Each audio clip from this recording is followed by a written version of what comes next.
el objeto en fenomenología es una síntesis de las miradas y los tratos que nosotros tenemos con ese objeto. Y la conciencia no es la conciencia cartesiana, sino es una conciencia que dice referencia al objeto.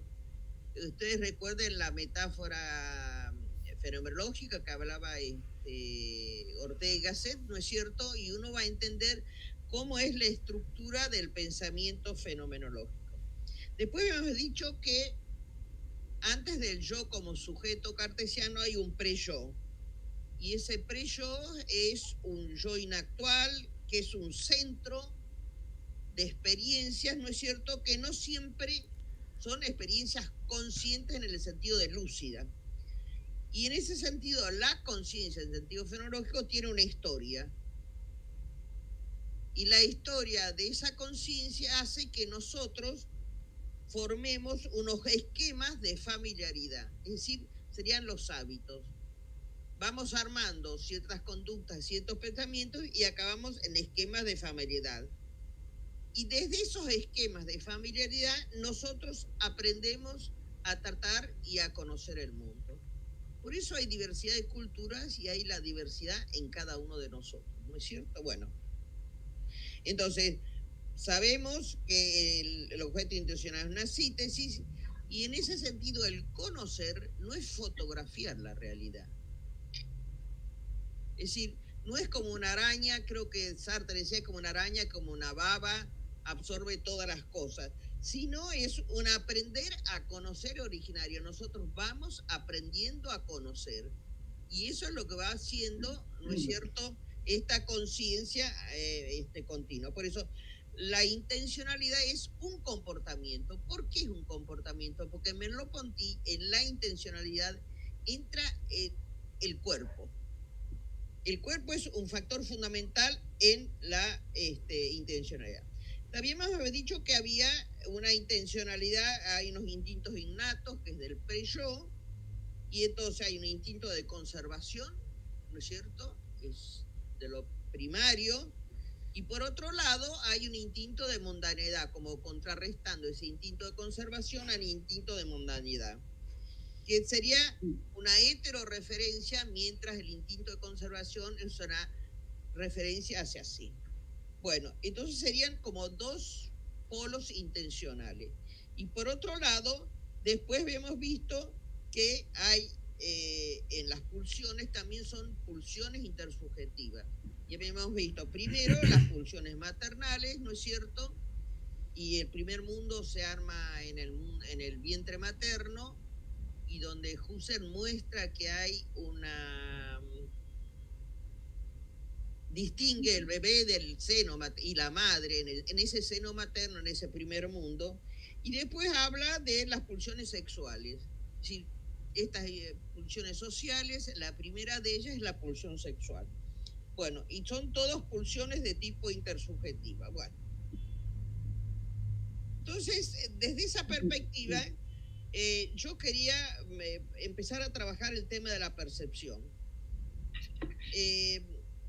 ¿Qué es la percepción? Me interesa que después lean el prólogo de Merleau-Ponty de Fenomenología de la Percepción.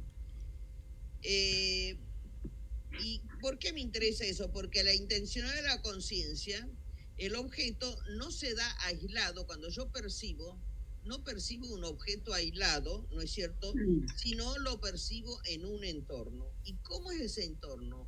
Por un lado, ese entorno es espacial, junto con otras cosas en una situación, y por otro lado es un entorno temporal. ¿Por qué? Porque cuando yo percibo, yo tengo tras de mí una historia.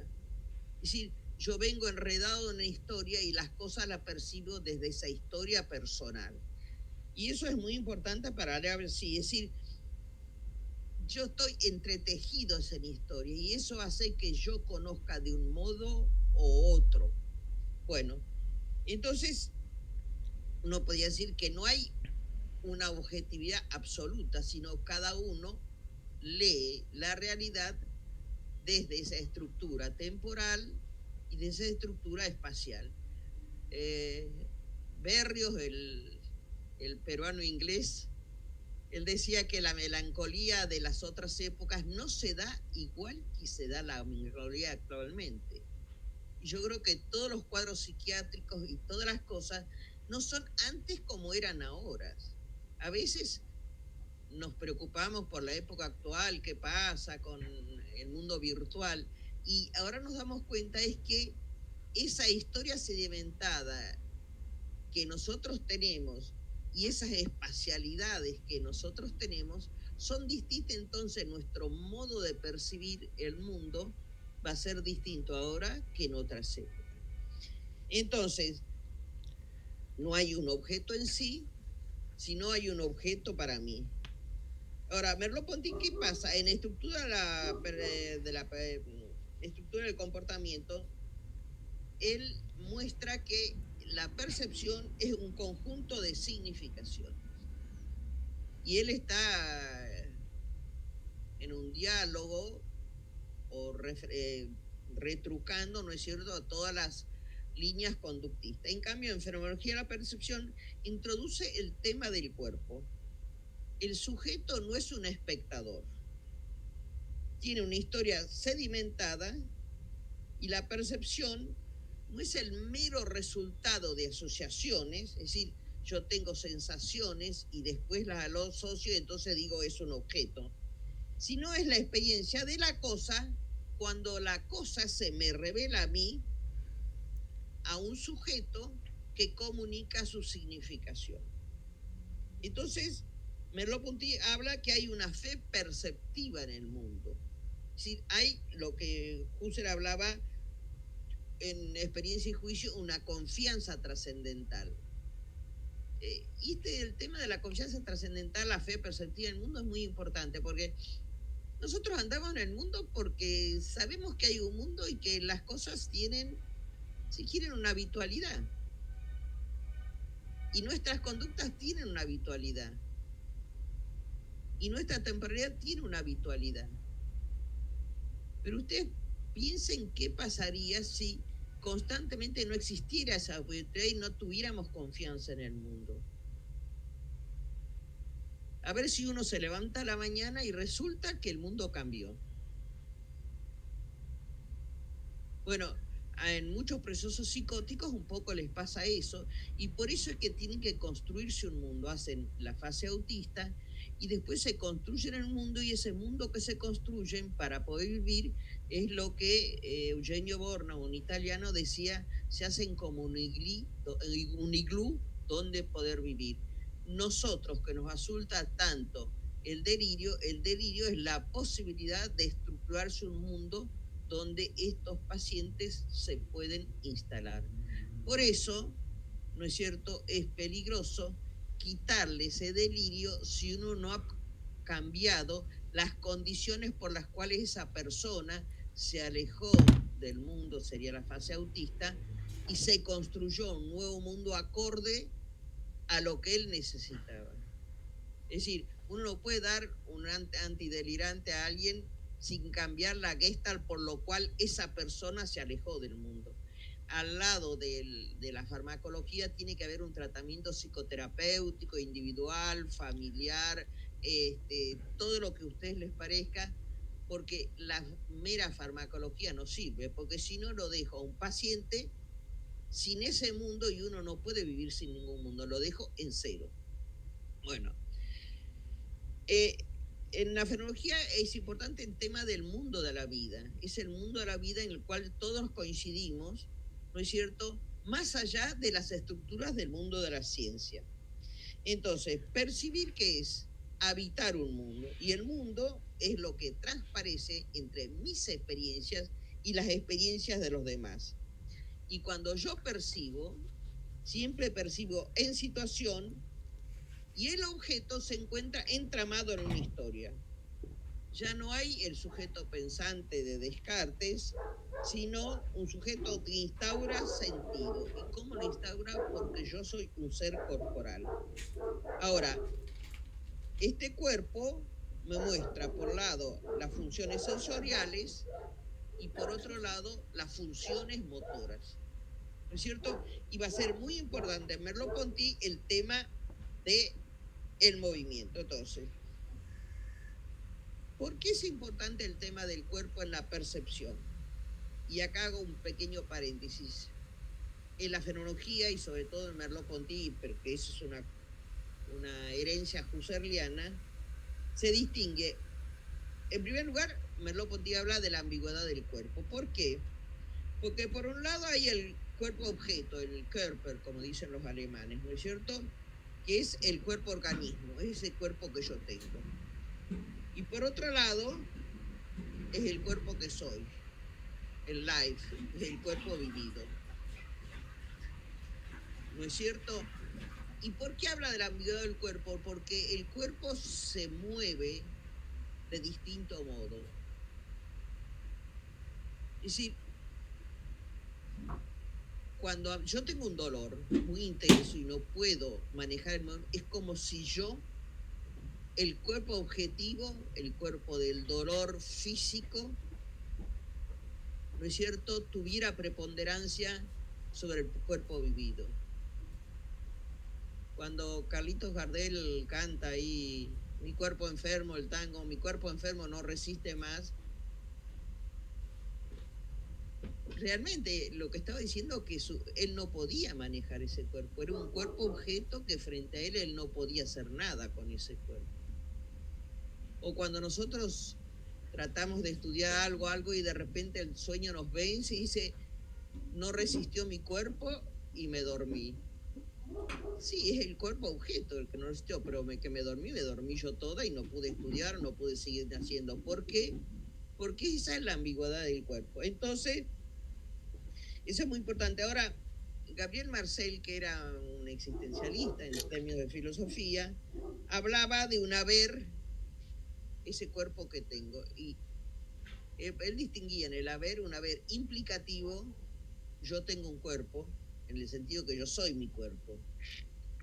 Y después un haber posesivo. Yo tengo una mesa, yo tengo una silla, yo tengo una camisa. No todos los modos del haber son lo mismo. Y eso es importante, por ejemplo, a la hora de los trasplantes de órganos, que después les mando un trabajo, después vamos a ver cómo aparece el tema de los trasplantes, ¿no es cierto? Ese es un haber posesivo. Es decir, a veces el haber se muestra posesivamente, yo saco y tengo algo, y por otro lado, yo digo, yo tengo un brazo, yo soy en mi brazo. Por ejemplo, en la época de Homero, los griegos, decir yo tengo un brazo era yo me designo desde mi brazo, no es que yo tengo un brazo que lo saco y lo pongo. Eso es lo que Gabriel Marcel habla de un haber implicativo. Bueno, entonces, ¿qué es percibir? No es fotografiar. Percibir se basa en la sensibilidad y en la motricidad del cuerpo. Y el objeto es la síntesis del resultado de un trabajo de mi cuerpo y de mis sentidos. Y entonces, de mi cuerpo quiere decir que no, la percepción no es un trabajo intelectual, sino que yo percibo desde mi cuerpo y ese cuerpo que se mueve. Y este cuerpo tiene un saber habitual. A ver qué dices. A ver, volvé, no te alcanzo a ver. ¿El cuerpo se mueve entre el Körper y el life? Sí. Ah, ahí, está bien. Sí, claro, sí. Es decir, el cuerpo tiene como una doble dimensión. Entonces, este cuerpo tiene un saber habitual. Y este saber del cuerpo siempre lo trabajaba Nietzsche. Miren, yo una vez estaba en México, en el museo de ese hermoso que hay ahí. Era temprano y había unos hermanitos jugando, había unas escalinatas y un patio. Y los más grandes subían al tercer escalón y saltaban. Y había un gozo al ver saltar, cuando ellos saltaban. Y había uno que estaba en pañales y no podía hacer eso. ¿Qué creen que hacía el chico? En sus pañales iba bajando los escalones y cuando ya con sus piecitos llegaba al piso del patio, se levantaba y hacía la exclamación de goce. Ahora, ¿qué era eso? Esa sabiduría del cuerpo. Es decir, el chico era chico, pero él sabía que no podía hacer lo que hacían los hermanos, pero quería hacerlo parecido. Entonces él solo iba bajando con sus pañales como sentado por los escalones, y cuando ya con sus piecitos llegaba al patio, él se levantaba y exclamaba como si él hubiera saltado. Por eso a veces hay accidentes en los chicos. Por ejemplo, acá hubo el caso de un jardín de infantes que en una pileta chiquitita de loneta, una criatura se ahogó. Se cayó y no se pudo levantar, pero había algo en esa criatura que le faltó esa sabiduría del cuerpo, esa capacidad de levantar los bracitos, porque en 15 centímetros de agua nadie se ahoga. Y la criatura se ahogó. Entonces, ¿qué había atrás de esa criatura? Que ese saber del cuerpo no pudo hacerla responder a los 15 centímetros de agua. ¿Ve? Muchas veces nosotros hacemos cosas automáticamente porque nuestro cuerpo adquiere una sabiduría que se hace con el tiempo. Las que son mamá, las que han tenido hijos, tienen como una capacidad de anticipación, eso es importante en el tema de la melancolía, porque nosotros aprendemos a anticipar lo que puede pasar, y en la vida diaria también.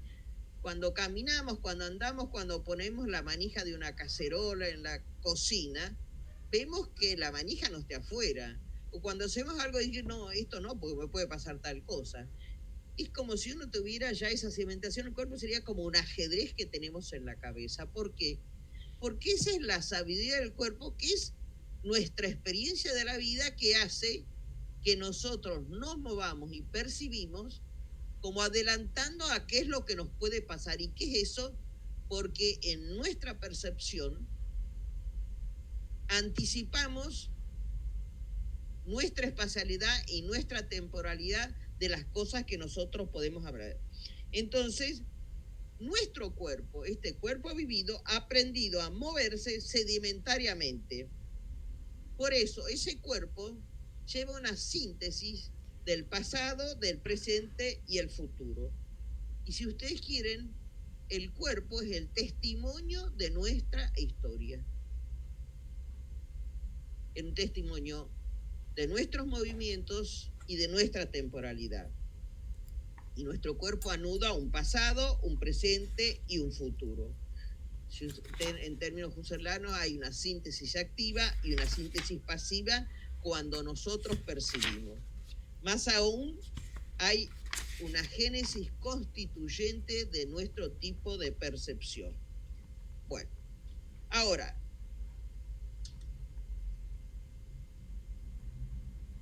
entonces, hablando así del cuerpo, ante todo es una respuesta a el cuerpo como res extensa. Nosotros tenemos en el proyecto de investigación un especialista en Descartes, y cada vez que lo criticamos a Descartes decimos que Pablo no se nos enoje, porque Pablo Pavesi es un especialista en Descartes, ha hecho su tesis doctoral sobre Descartes.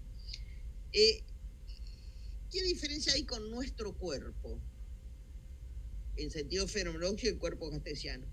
Descartes, en primer lugar, aisló el cuerpo del mundo, lo exilió, y al cogito lo exilió del cuerpo. Precisamente ese cogito es un cogito aislado. Y si uno piensa cuál fue el destino de este cogito, de esta res extensa, uno va a ver, el cogito hoy en día es el software de la informática.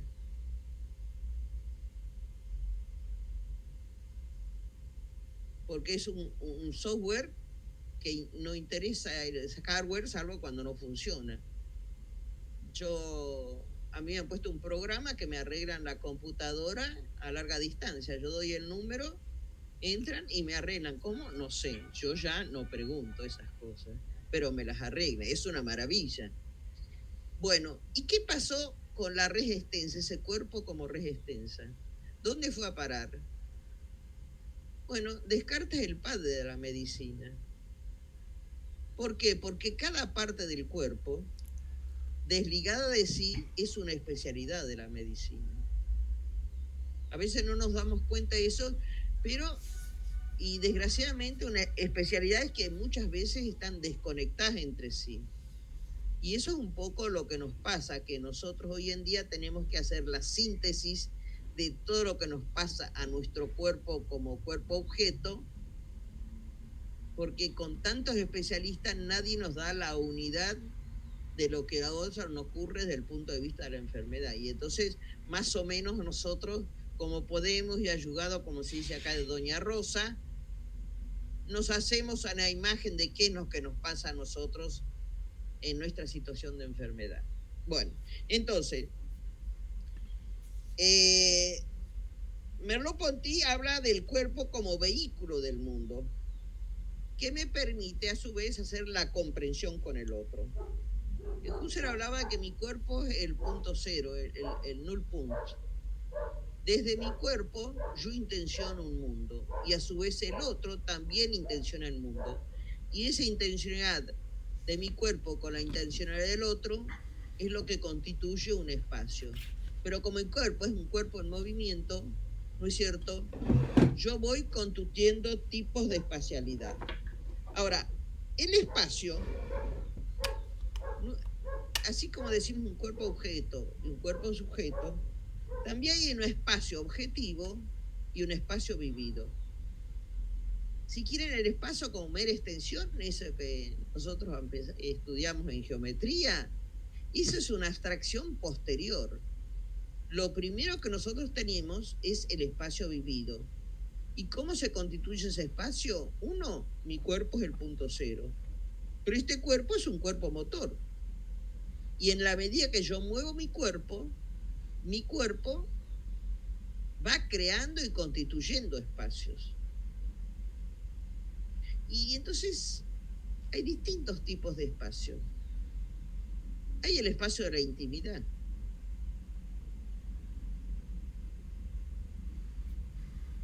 Hay el espacio familiar. Hay el espacio de los amigos. Hay el espacio de la gente con la cual uno trabaja. Y son distintos tipos de espacio. ¿Y qué nos pasa después? Vamos a ver, por ejemplo, con el tema de la fobia, que estos espacios no tienen un límite notorio. No dice acá empieza el espacio familiar, acá el espacio de la intimidad. Y muchas veces nosotros, por nuestra espontaneidad o creemos, entramos en el espacio de la intimidad de alguien que no le interesa que uno entre en el espacio de la intimidad. O que se considera que es un impulsivo. Cuando uno conoce a otro, primero mira cómo es la situación del otro o cómo es la situación donde va. Cuando uno va a algo extraño, a una entrevista o algo nuevo, uno pregunta qué se usa, como diría Ortega, en esas situaciones, o cómo son las costumbres, o cómo uno tiene que presentarse, porque son espacios nuevos. Cuando uno va a otro país, mira cómo son las cosas. Es decir, hay países que no son familiares. Yo le digo, hasta Rusia me parecía familiar, salvo que yo creí que iba a entender algo. Yo sé griego y que iba a entender el alfabeto cirílico, nada. Si no había un dibujito no entendía nada. Ahora, cuando yo fui por la zona árabe, ahí ya la cosa era distinta porque había distintas costumbres y yo andaba, como se dice acá en la Argentina, con pie de plomo. ¿Por qué? Porque miraba qué hacían los otros y avanzaba. No me metía así como... Y eso que ahora hay mucho turismo, esto le digo de hace unos años, pero había que tener mucho cuidado. ¿Por qué? Porque la constitución del espacio para uno es distinta para otras culturas. Y tal vez esos sean espacios muy propios en los cuales uno no puede entrar sino después de un permiso, después de conocer esa cultura, etcétera, etcétera. Por ejemplo, nosotros acá yo entro en un departamento, entra la gente, una vez un emérito de Lovaina vino, lo senté en la cocina y digo, ahora Jan, te quedás ahí y yo sigo cocinando. Eso es imposible. Cuando yo estuve en Francia, un profesor me invitó a comer a un restaurante. Nosotros acá, cuando estimamos una persona, lo invitamos a la casa y yo esa vez lo senté en la cocina, le digo, espera que termine de cocinar. Había un banquito y se sentó. A mí me invitaron a comer a un restaurante. Es decir, hay distintos modos de hablar con los otros y de constituir espacios de amistad, de colegas, etcétera, etcétera. Porque somos distintos, porque en Francia la costumbre para agasajar es ir a un bistró, a un restaurante y avisar con mucha anticipación para que vean cómo se constituyen los espacios profesionales, los espacios de amistad, etcétera, etcétera. ¿Por qué? Porque cada uno tiene un modo de entender el mundo y de entender la especialidad distinto a los demás. Bueno, entonces, el espacio puede ser oposicional, que es el espacio objetivo, o un espacio situacional. Y ahí en el espacio situacional, que si quieren de algún modo es la prolongación de uno mismo, además intersubjetivamente, es un espacio más cercano al nuestro. Y dentro de ese espacio situacional, ¿no es cierto?, hay distintos tipos de especialidad. Ahora, no hay un límite, diga acá empieza el espacio familiar, acá empieza otro tipo de espacio, sino que a veces uno lo transcurre de un lado al otro esa espacialidad situacional. Pero siempre hay que tener cuidado y tener un poco prudencia cómo uno se mueve en el espacio cuando no es el espacio conocido, propio, familiar con la gente que está. Pero además ese espacio tiene una especie de temporalidad. Hay momentos que nosotros estamos calmos y ese espacio puede ingresar cualquiera. Pero hay otros momentos que ese espacio se une a un tipo de temporalidad en cada la situación no está muy clara. Y entonces uno dice que nadie se acerque porque esto es como una pólvora. Se acerca una mecha y explota todo. Es decir, cuando estamos cansadas, cuando estamos enojadas, cuando estamos apuradas, que alguien nos venga a decir algo es terrible. Muchas veces me ha pasado que yo ando corriendo apurado por la calle y alguien, a uno la ven corriendo apurada, con cara de apurada, y le dicen, ¿me puede decir tal cosa? ¿O no me quiere comprar una media? Es decir, uno ve en un espacio de apuro y de repente le corta y dice, no me puede comprar una media, ¿me puede decir tal cosa? Y uno anda que vuela. Entonces, para que vean cómo uno tiene que aprender a percibir ese tipo de espacialidad y ese tipo de temporalidad que se dan conjuntamente. De modo que el tiempo también se introduce en el tema de la espacialidad. Bueno, entonces, por otro lado, nuestro mundo se revela en expresiones espaciales. Hablamos de la proximidad, de la lejanía, de la cercanía, de la profundidad, de la angostura, de la plenitud y del vacío. Son modos de decir cómo es el espacio.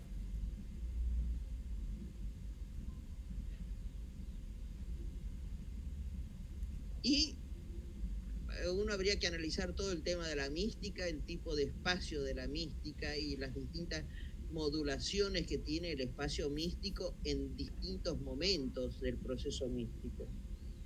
Y después también hay espacios exteriores. Y hablamos de espacios cercanos, lejanos, pero también espacios de la intimidad. Y hablamos de espacios biográficos, de espacios afectivos. Es decir, pero ¿cómo? El espacio pareciera que fuera algo objetivo y hablamos de espacios afectivos. Son espacios en los cuales uno se puede instalar, en los cuales uno recoge protección, en los cuales uno puede abrir su intimidad. Esos son espacios afectivos y eso es importante, por ejemplo, en el tema de la psicoterapia. uno piensa ese pacto de confianza que habla Paul Ricoeur en la situación terapéutica, y ese pacto de confianza de algún modo es un espacio que tiene una carga de afectividad terapéutica.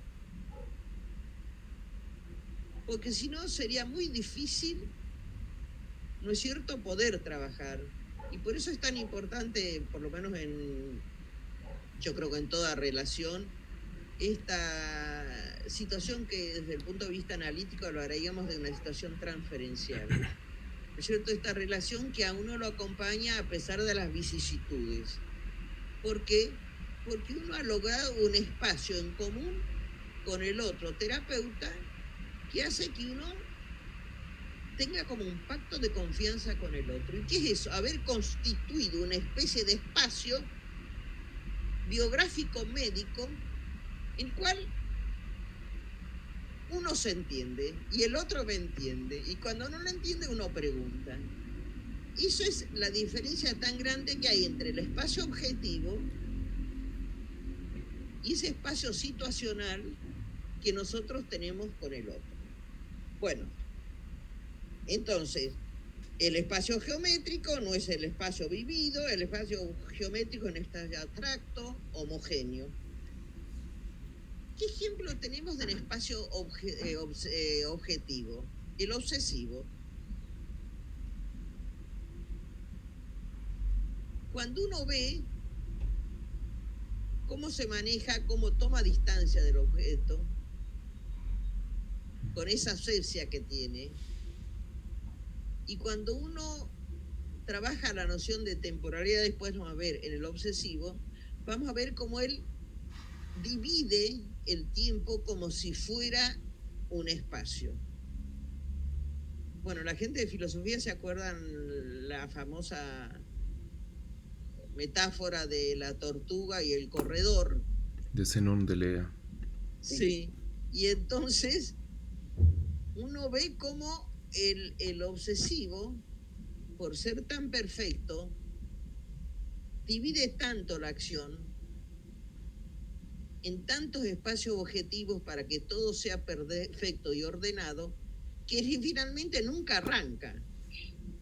Y cuando arranca impulsivamente. Y por eso nos llama la atención, pero él que era tan medido, tan controlado, ¿qué le pasó? Y lo que le pasó es que de tanto subdividir ese espacio en acciones concretas, impecables, que todo esté controlado y regularizado, no salió del punto cero. Y como tiene que realizar una acción, de repente sale corriendo. Bueno, un poco a nosotros nos habla, hacemos 1000 cosas y de repente llegamos tarde, salimos corriendo y nos tomamos un taxi. Pero nosotros porque hacemos muchas cosas, pero el obsesivo es porque divide y subdivide la realidad y las acciones de modo perfecto, de modo que es como si subdividiera el espacio de sus acciones y nunca acaba de salirse. Y por eso es como ese espacio es un espacio, trata que sea un espacio neutro, que no sea un espacio afectivo, situacional, no alcanza a vivir esa realidad.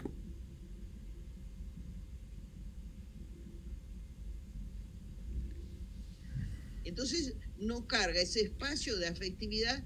¿Por qué? Porque la afectividad lo asusta. Porque la afectividad lo enfrenta con su propio sí mismo. Y es preferible tenerla distante, esa realidad afectiva, tratando de ser un mero geómatra, un mero matemático del mundo en el que vive.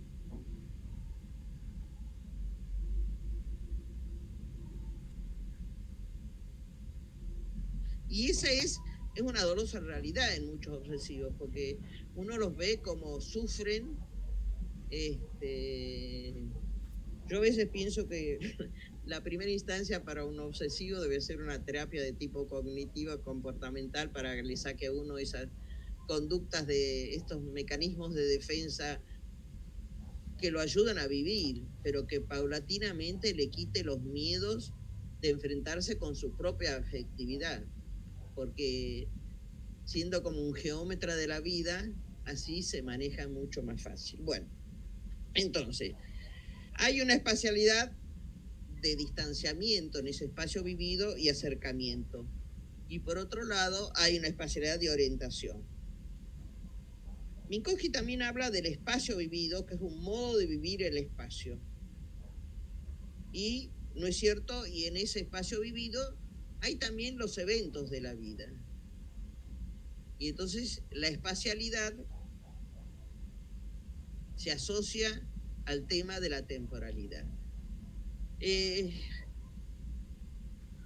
Cuando uno habla del espacio sagrado, por ejemplo, el espacio sagrado está unido a lo que sería el tiempo sagrado. Y los espacios sagrados son espacios especiales para lugares de culto. Entonces esos espacios están cargados de significación. Dentro de una iglesia nosotros tenemos lugares especiales, en la mezquita hay lugares especiales. Cuando rezan los musulmanes miran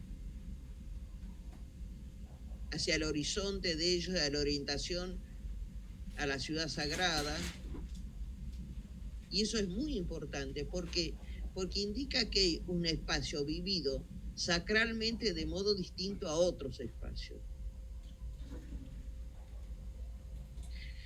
Es cierto que uno puede orar o rezar en cualquier lugar, pero el espacio sagrado es como si concentrara la sacralidad en ese lugar, como el tiempo festivo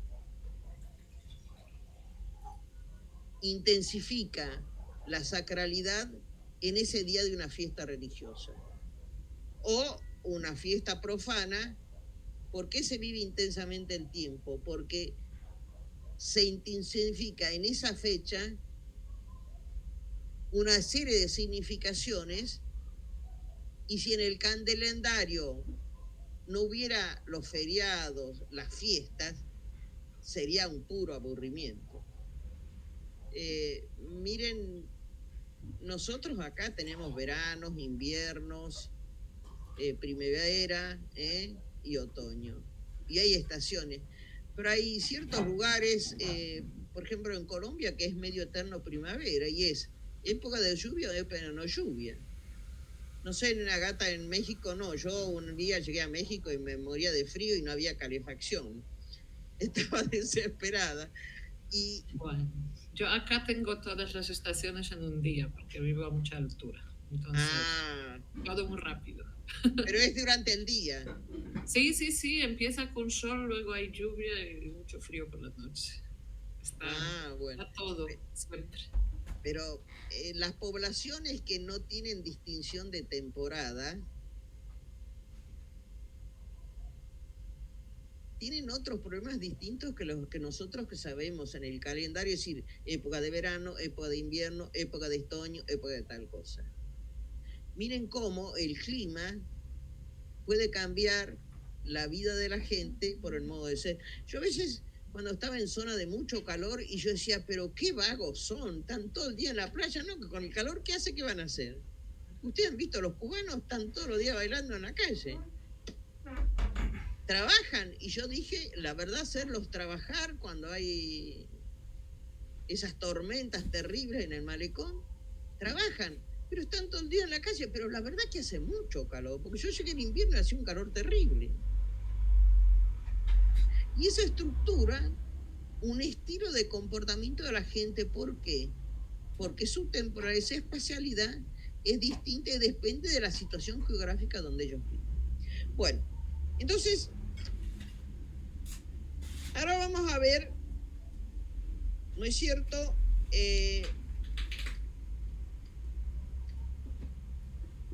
El tema del movimiento.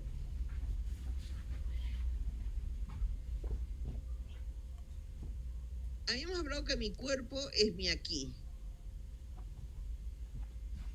Y el cuerpo del otro es mi allí. Y entre mi aquí y allí hay una intensidad motriz. Y el movimiento es lo que permite a su vez constituir el tipo de espacio.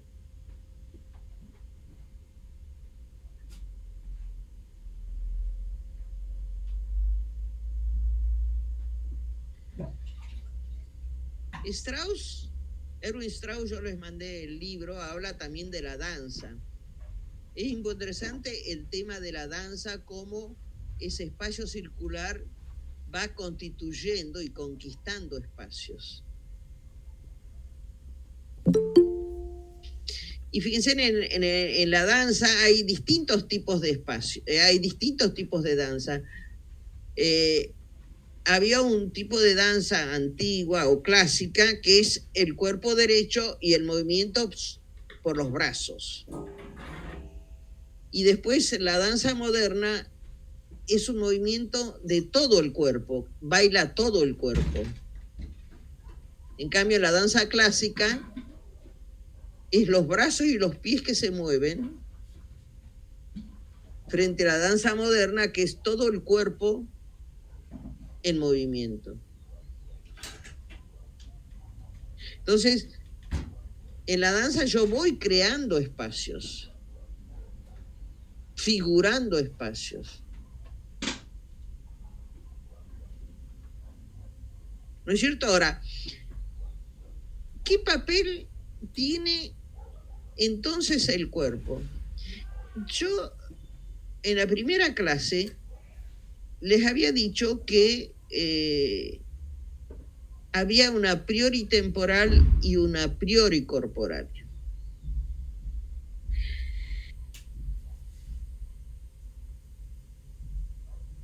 Habíamos hablado, por ejemplo, en el caso de Binswanger, que Binswanger tenía como 3 periodos, Binswanger, el psiquiatra, como 3 periodos para entender la clínica.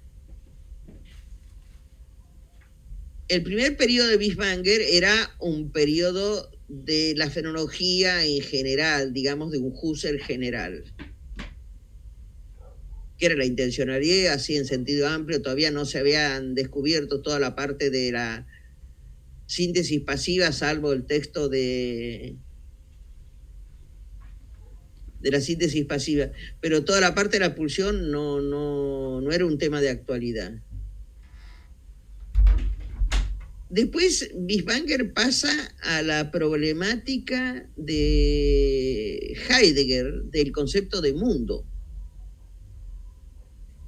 Y en ese concepto de mundo, Binswanger empieza a trabajar el mundo de cada patología, entendiendo todo lo que uno podía llamar síntomas de un sujeto, unificados a ver en el concepto de mundo, el mundo del histérico, el mundo del fóbico, etcétera, etcétera. Es decir, le daba a todos esos llamados síntomas una significación de unidad. No es que yo pasaba por un cuestionario y decía, estos son los síntomas de este sujeto, sino cómo es el mundo de esta persona, cómo se mueve, cómo significa el mundo de esta persona, y los síntomas serían expresión del mundo de esa persona.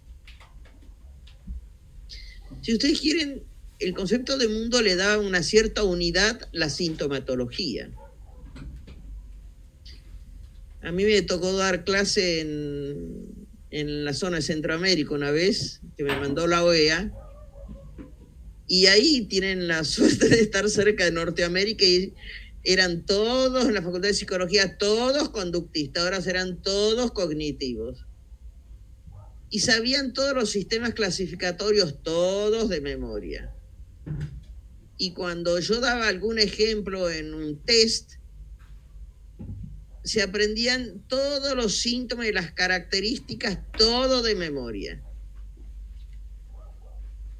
Y en vez de entender por qué en un test, por ejemplo, de Rorschach, tenían tanto detalle pequeño para mirar las láminas, empezaban a describir los detalles pequeños y no terminaban nunca. Un obsesivo, se imagina, empieza a detallar y hay que pararlo. que ven esta lámina en detalle pequeño, chiquitito, chiquitito. Es decir, no podían ver la lámina como totalidad, sino que veían lo primero, los detalles pequeños. Ahora, si yo no sé cómo es el mundo del obsesivo, no puedo entender por qué tanto detalle pequeño, tanto perfeccionismo para hablar de los detalles pequeños. Si yo veo que alguien me da respuesta en el Rorschach, me da detalles de borde,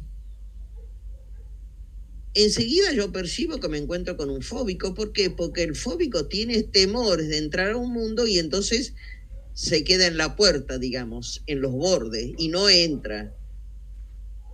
Se queda afuera. Es como el paciente que entra, no se saca el abrigo, está al lado con la cartera puesta al lado y es como diciendo, yo estoy acá, pero me voy en cualquier momento. No estoy, digamos. Estoy no estando. Ahora, ¿por qué?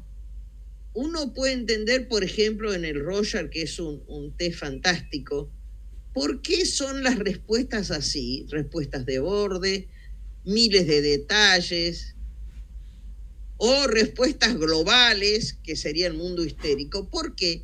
Porque uno tiene que entender cómo es el mundo. Y cuando yo les explicaba a los alumnos de psicología cómo era el mundo del histérico, cómo era el mundo del obsesivo, cómo era el mundo... Recién podían hacer una asociación entre lo que era ese mundo y por qué se expresaba esto en las respuestas, por ejemplo, del Rorschach. Entonces,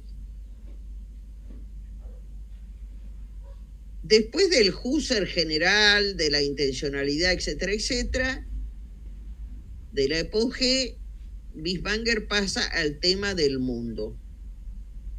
¿No es cierto? Y con el tema del mundo, Binswanger se pregunta,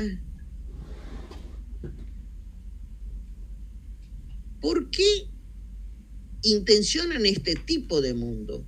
Porque si el mundo es el conjunto de mis experiencias con las experiencias de los otros, ¿por qué hay distintas modalidades de mundo? Hay un mundo de la vida al que todos percibimos. ¿Por qué nosotros significamos el mundo de la vida de distinto modo?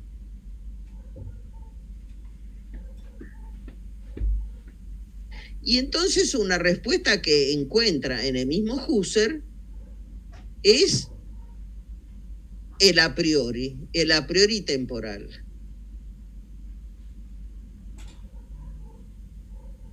¿Y qué es el a priori? Es una condición de posibilidad. Un tipo de temporalidad es lo que permite que yo tenga un tipo de mundo distinto.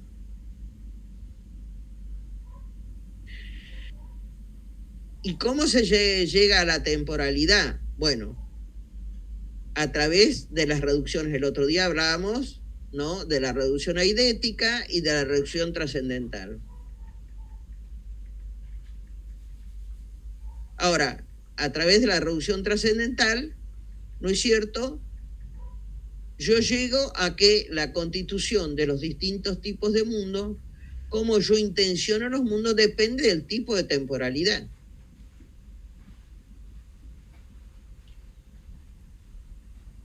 Ustedes van a ver, de acuerdo al modus de la temporalidad de cada uno, es el modo del mundo en que uno vive. Ustedes van a ver gente que no es de internar en un psiquiátrico, pero es más maníaca, que tiene 1000 cosas, vive corriendo, y tiene un tipo de temporalidad al instante. A veces uno, cuando es más vieja, se calma un poco y aparece uno medio maníaco y dice, bueno, espérate, no, yo déjame tranquila, yo sigo con este mundo más calmo, etcétera, etcétera. A veces los adolescentes viven un mundo más cercano a lo que podría ser un mundo maníaco, hacen 5000 cosas a la vez y se les escapan muchas de las cosas. Entonces, ¿por qué la temporalidad? Porque el modo, Binswanger encontró, siguiendo a Husserl, que el modo de vivir la temporalidad hace que yo estructure un tipo de mundo distinto al de los demás. Y él pone el ejemplo, por ejemplo, en manía y melancolía.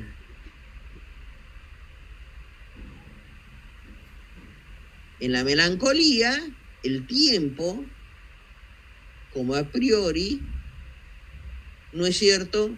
Recuerden que la temporalidad, después vamos a ver, tiene una retencio, es decir, son las experiencias pasadas, una presentación, que es el tiempo con nosotros, y una protencio, que es el tiempo, la temporalidad hacia. Ahora, entre esos tres éxtasis del tiempo, la retencio, lo que uno diría el pasado, se fagocita las otras posibilidades. Y entonces es como que el tiempo que nos circula.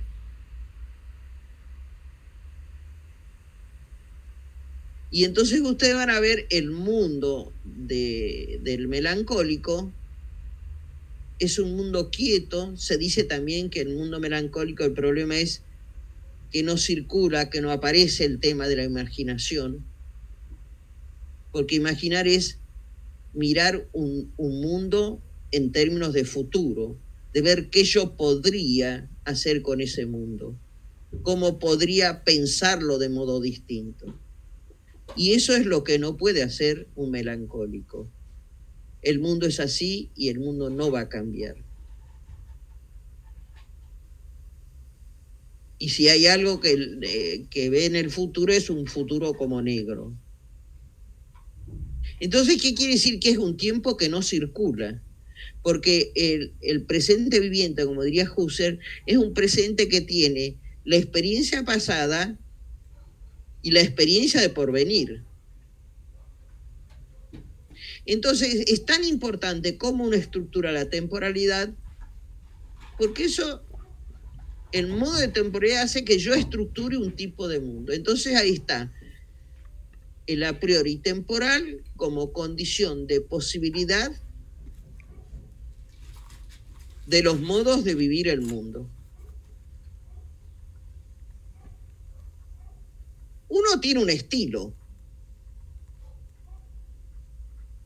Y hay momentos en que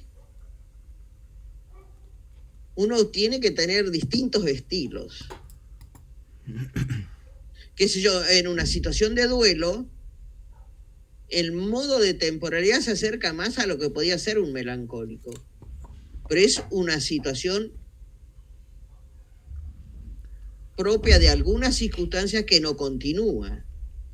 Porque si continúa quiere decir que realmente hay una melancolía ahí. Ahora bien, hay otro tipo de a priori, que es, y por eso traigo a esto, que Biswanger no la vislumbró, que sería el a priori corporal. No solo hay un cuerpo constituido, el Leib o el Körper, sino hay un cuerpo como constituyente. ¿Y cuál es el cuerpo como constituyente? Es un cuerpo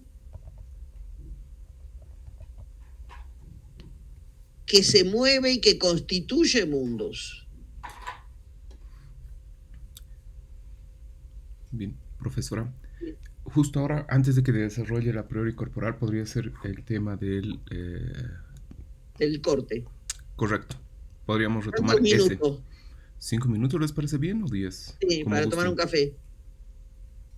Muy bien. Bueno. Muchas gracias.